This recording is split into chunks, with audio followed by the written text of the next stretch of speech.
dulu nih karena kita di platform yang berbeda kan Mi. Jadi kita kenalan dulu. Perkenalkan, nama aku Baby Beauty. Aku di PKBI di Forum Remaja, jabatannya sebagai ketua. Aku Hilmebar Ibani sebagai anggota Forum Remaja PKBI Kepulauan Riau. Nah, jadi di sini agak berbeda sedikit nih karena kami mau sharing, ajak teman-teman sharing, sama-sama belajar tentang apa Mi? HKSR. Nah, mungkin banyak teman-teman di sini yang nggak tahu apa itu HKSR. Nah, mungkin jadi kami di sini bakal ngejelasin dulu HKSR itu apa. Nah, apa tuh Mi? HKSR sendiri itu kepanjangan dari Hak Kesehatan Seksual dan Reproduksi.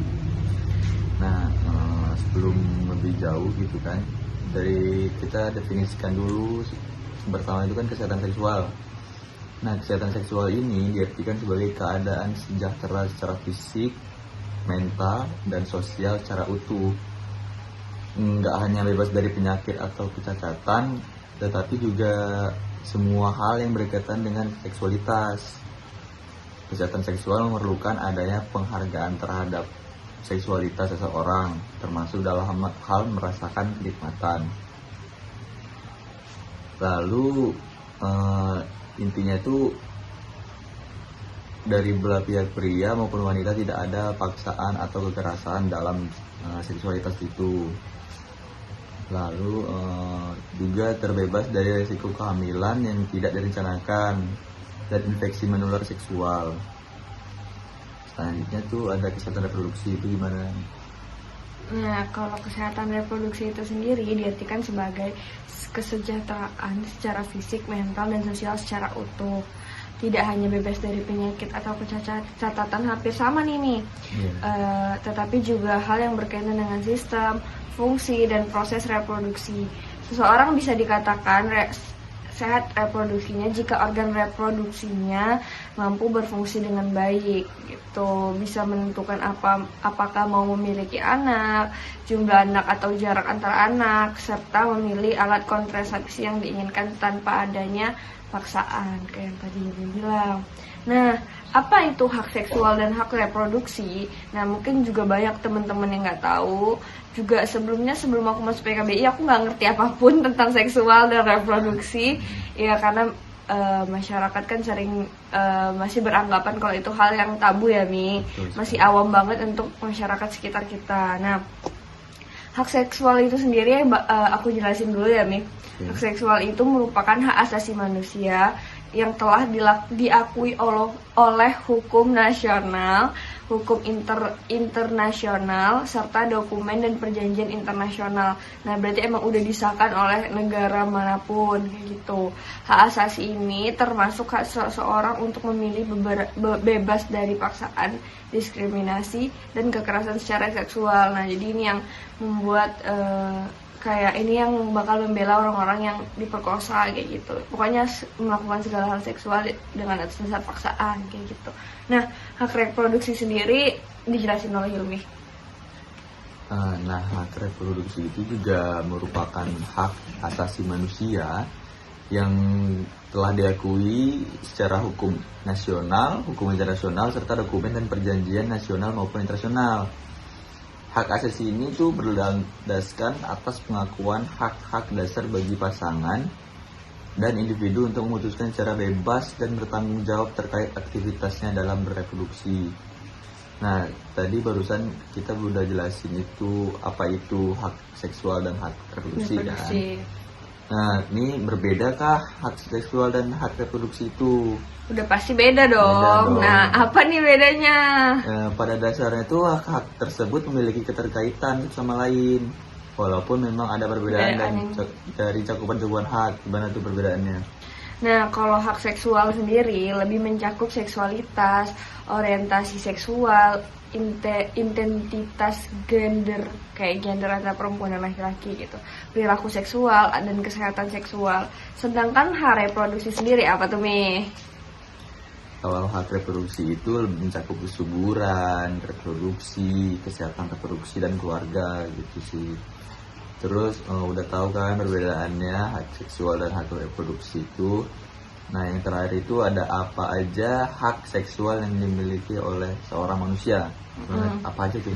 Nah, ini kita jelasin berdua aja nih, jadi tengah-tengah aja gitu ya. Berdua. Nah, jadi yang pertama nih, hak kesetaraan, perlindungan yang sama di mata hukum dan bebas dari semua bentuk diskriminasi yang berdasarkan jenis kelamin, seksual dan gender.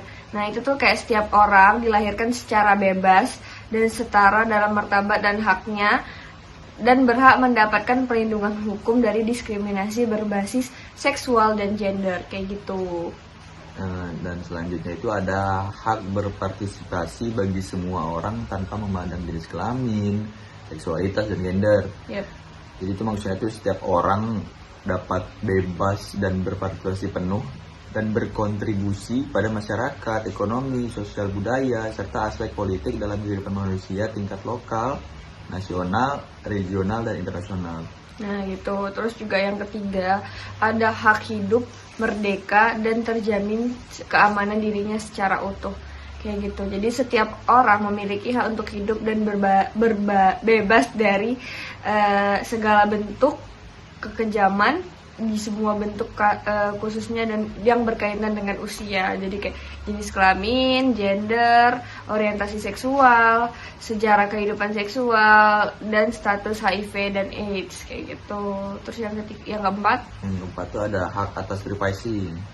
Setiap orang memiliki hak untuk tidak diganggu hak privasinya gitu. Iya benar. Jadi kayak ya kadang anak orang tua aja punya privasi gitu kan. Jadi emang sangat mementingkan privasi orang ya Mi gitu. Terus yang kelima juga ada hak otonom pribadi dan pengakuan hukum.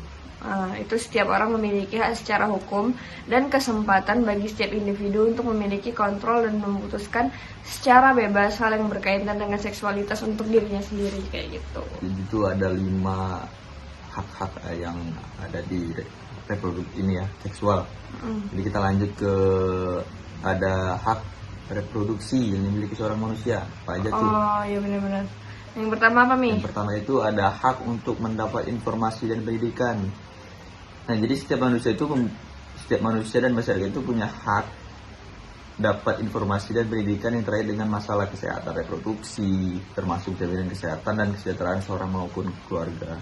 Jadi kayak gini, kalian tuh punya hak untuk mendengar bincang kita kali ini tentang HKSR gitu. Ya benar. Nah yang kedua juga ada hak untuk kebebasan berpikir gitu.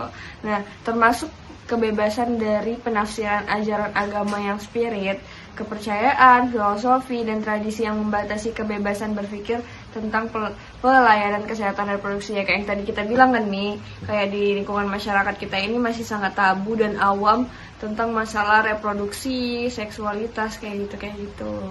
Nah terus apa Mi? Selanjutnya itu ada hak atas kebebasan dan keamanan. Jadi itu maksudnya itu setiap individu tuh dipercaya untuk menikmati dan mengatur kehidupan reproduksinya, dan tidak seorang pun dapat dipaksa untuk hamil atau menjalani sterilisasi serta aborsi.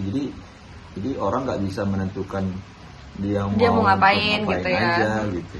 Ya jadi kayak dia kalau memiliki kebebasan dan keamanan lah. Jadi ceritanya gini Min, jadi kayak kalau misalnya ada orang yang nanya kok belum punya anak, ya itu mungkin pilihannya Itu untuk tidak hak mempunyai mereka, anak ya gitu. bener, itu hak orang kan. Terus yang keempat hak untuk hidup, sama yang kayak di atas tadi ya Mi, ada juga hak untuk tadi ya gitu. Setiap perempuan mempunyai hak untuk dibebaskan dari resiko kematian karena kehamilan. Nah banyak juga nih sekarang perempuan yang meninggal karena hamil kayak gitu, karena kandungan yang nggak kuat, jadi berpengaruh kepada ibu kan. Jadi dia mempunyai hak untuk hidup dengan memilih tidak hamil gitu sih.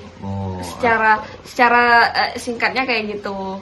Atau mungkin dia harus memilih anak atau kehidupannya, ya benar. Karena kan ada posisi yang harus memilih mana yang mau diselamatkan gitu kan. Yang terakhir itu ada hak mendapat pelayanan dan perlindungan kesehatan, termasuk hak atas informasi, keterjangkauan, pilihan, keamanan, kerahasiaan, harga diri, kenyamanan, kesinambungan, pelayanan, dan hak berpendapat. Jadi semuanya itu kita ini juga hak untuk kalian gitu kan, betul Iya. yang tadi dibilang. Nah, ini hak untuk kami berpendapat tentang HKSR kayak gitu. Jadi ya mungkin banyak teman-teman juga yang tadi aku bilang masih belum ngerti, belum paham tentang HKSR gitu. Jadi ya boleh banget untuk cari tahu Betul. gitu, untuk mungkin ke yang lebih berpengalaman seperti psikolog sekali. seksual gitu kan. Ada juga. Nah, di PKBI sendiri itu ada menyediakan layanan untuk bertemu psikolog.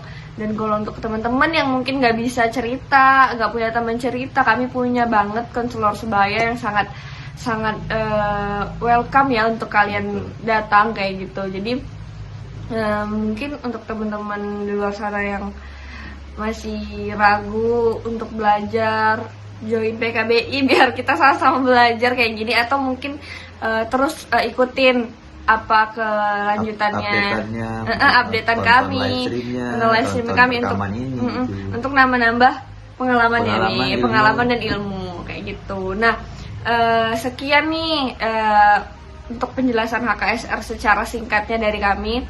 Mungkin di next rekaman ya, kami bakal ngejelasin, gitu ya. kami bakal ngejelasin lebih jauh lagi tentang HKSR.